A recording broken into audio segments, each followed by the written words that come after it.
கிருஷ்ணதேவராயரோட தர்பார்ல ஒரு நாளைக்கு ஒரு வெளியூர்காரன் வந்தான். வந்து ராஜாட்ட ஒரு சவால் விட்டான். இந்த மாதிரி எனக்கிட்ட ஒரு ஆள் இருக்கான், குண்டோதரன். அவனுக்கு சாப்பாடு போட்டு கட்டுப்படி ஆகாது. என்ன ஒரு சேலஞ்சுனா, அவனுக்கு நீங்க 30 நாள் சாப்பாடு போடணும். இன்னைக்கு இருக்கிற அதே வெயிட் அவன் பாடியில இருக்கணும். 1 கிராம் கூட கூட கூட கூட. நீங்க அந்த மாதிரி பண்ணலன்னா நான் உங்கள்ட்ட சரணடைஞ்சிருவேன். இல்ல அவனுக்கு வெயிட் ஏறி எடுத்துனா என்னோட கண்டிஷனுக்கு நீங்க கட்டுப்படணும் அப்படிங்கிற. ராஜா தர்பார்ல எல்லாரையும் பாக்குறா. ஒரு வய தலையை தூக்கல, எல்லாரும் தலையை குனிஞ்சுன்னு இருக்கான். ராஜா தெனாலிராமனை பாக்குறார். தெனாலிராமன் ஏந்து நிற்கிறான். சொல்றான், ராஜா நான் பாக்குறேன் அப்படிங்கிற. ஓகேன்ட்டார் ராஜா. என்ன பிரஸ்டிஜ் இஷ்யூ. அந்த ஆள் தங்கறதுக்கு ஒரு இடம் போட்டாச்சு. 30 நாளைக்கு அவனுக்கு சாப்பாட்டுக்கு எல்லா வசதியும் பண்ணியாச்சு. 3 வேளை சாப்பாடு, தண்ட புடல், ராஜோபச்சாரம். அவனுக்கு என்ன கண்டிஷன் அதுலன்னா, அவன் ஒரு வேலையும் பண்ண மாட்டான், ஒரு எக்ஸசைஸும் பண்ண மாட்டான். சாப்பிடுவான், தூங்குவான், பாட்டு கேட்பான், டான்ஸ் பார்ப்பான். இதான் அவனுக்கு வேலை. ஒரு வேலையும் பண்ண மாட்டான். நார்மலி வெயிட் போட்டுரும் இல்லையா? இது என்ன சேலஞ்ச் இது? ஒருத்தர் அவன் இடத்துக்கு போல. தெனாலிராமன் அவன் மட்டும்தான் இருக்காங்க. 30 நாள் ஆச்சு. எல்லாருக்கும் யோஜனை என்னடான்னு. 31வது நாள் அவனை கூட்டின்னு வரா தர்பாருக்கு. தெனாலிராமன் வரான். எல்லாருக்கு ஏத்தாலும் வெயிட் எடுக்கிறா.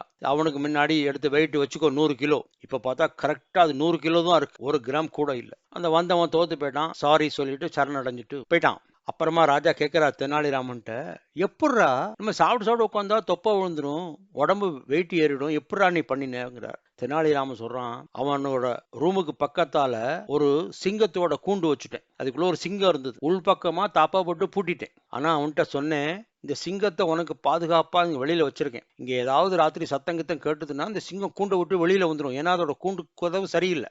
எனி டைம் அந்த கூண்டை உடச்சுன்னு அது வெளியில வந்துடும். கதவு திறந்துடணும். ஸோ பி கேர்ஃபுல், நீ ரூமை விட்டு வெளியில வராத சொல்லிட்டேன். அவன் அந்த பயத்திலேயே எவ்வளவு சாப்பிட்டும் அந்த சத்தான சாப்பாடு அவன் உடம்புல ஒட்டவே இல்லை. அந்த பயத்துல அவனுக்கு வெயிட்டே ஏறல. இதுதான் ராஜா பண்ணேங்கிறான். இந்த கதைக்கு என்ன அர்த்தம்னா, நமக்கு பயமே இருக்கப்படாது. பயம் ஒரு பெரிய நோய். பயம் பெருநோய் இல்லை. பயம் ஒரு பெரிய நோய். பயப்பட்டா அது நமக்கு வந்துடும். அது பயப்பட பயப்பட நம்மளை அடிச்சிடும். அது நம்ம மேனிஃபெஸ்டே பண்ணக்கூடாது. டாக்டர் வந்து அது சொன்னா, அடுத்த வீட்டில் இது சொன்னா, அந்த ஃப்ரெண்டு இதை சொன்னால் நம்ம வந்து நம்மளை கஷ்டப்படுத்திக்கிறோம்.